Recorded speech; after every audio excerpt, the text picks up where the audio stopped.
Welcome to the Progression of Species podcast. My name's Lyndon Anlezark. In this episode, we're going to concentrate on birds, namely the Galah, Galah, also known as the pink and grey cockatoos. It weighs about 300 grams-ish, pink breast, grey back.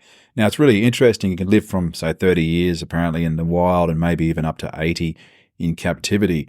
Now, this one in Australia is widespread, and I just want to note something I've seen from 3,500 kilometres apart. So in the Northern Territory, they swim.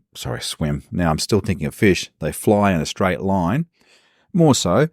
But in southeast Queensland, where I have family that I travel back to, I noticed outside the Toowoomba region, Toowoomba's about 2 hours west of the capital city, Brisbane, and you might know Brisbane from the 2032 Olympics we're going to hold down there in Brizzy, which is awesome. But the galahs outside of Toowoomba, every single metre, they're just zigzagging left and right. And boy, you must be flying 5 kilometres to fly 1. Just amazing in an evasive manoeuvre. And we have Peregrine Falcons when I travel down there, just up on the hill, just away. So it's a plains area, lots of farming, grain, cropping, and then a couple of ridges that rise up. And Peregrine Falcons are up there, and I can hear your mum with a little one. Just incredible. But these galahs, I looked at it and thought, wow, that has to be a learned response, an evasive maneuver. And it's autopilot too. So I watched it, and you can't hear any falcons anywhere. And you're looking around, and all the birds down here in Queensland, they definitely let you know, like noisy miners for starters, let you know if there's a bird in the sky, and they all work together. Indian miners, introduced species, they also let everyone know, and they even chase them as well.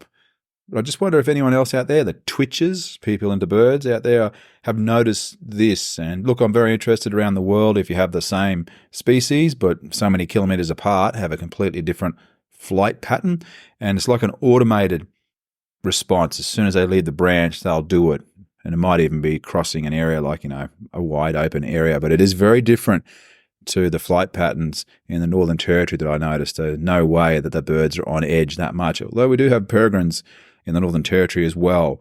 So yeah, quite interesting. Anyway, take it or leave it.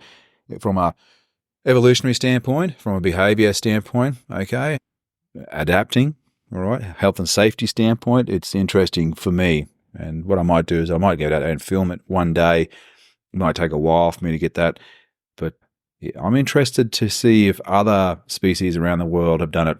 And it's an open question to you all. If you're into birds and if you've noticed that, let me know. It's just something I thought was, stood out from the same species, and watching them for a fair bit and just seeing that the complete difference and the way they behave. The ones in Queensland definitely on edge, so the peregrines must have them on the menu.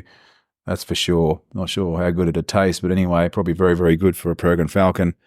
So that is a Galah, Galah, and the difference between flight patterns about 3,500 kilometres apart. And I think it's due to predation, and specifically from peregrine falcons. But let me know if you've seen it before. It's probably been documented before. I haven't looked it up at all, but it's just an observation out filming, and I thought I'd record it here for a bit of respite from the humankind and the change the world type of posts I've been doing to get back to the natural world. And a lot of people like birds, and bird song is very, very good for our health too, by the way. I saw a bit of that research. I think it might have even been Michigan Uni back in the day, or that might have been forest time.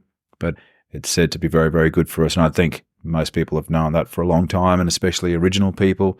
But there's one for the twitchers out there and the bird fans, the Galah, often, made fun of here in Australia. The saying in Australia, stop acting like a Galah, which is probably side by side with don't be a turkey, although probably those breeds might think that's a little disrespectful.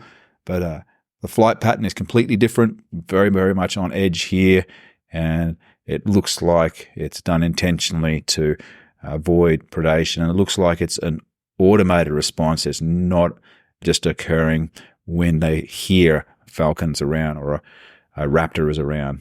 Anyway, very interesting for those that are into birds and into natural world, and probably boring as hell for those that aren't. But thanks for listening, and if you have any feedback for any animal behavior like that regarding birds, please feel free to let me know. Thank you.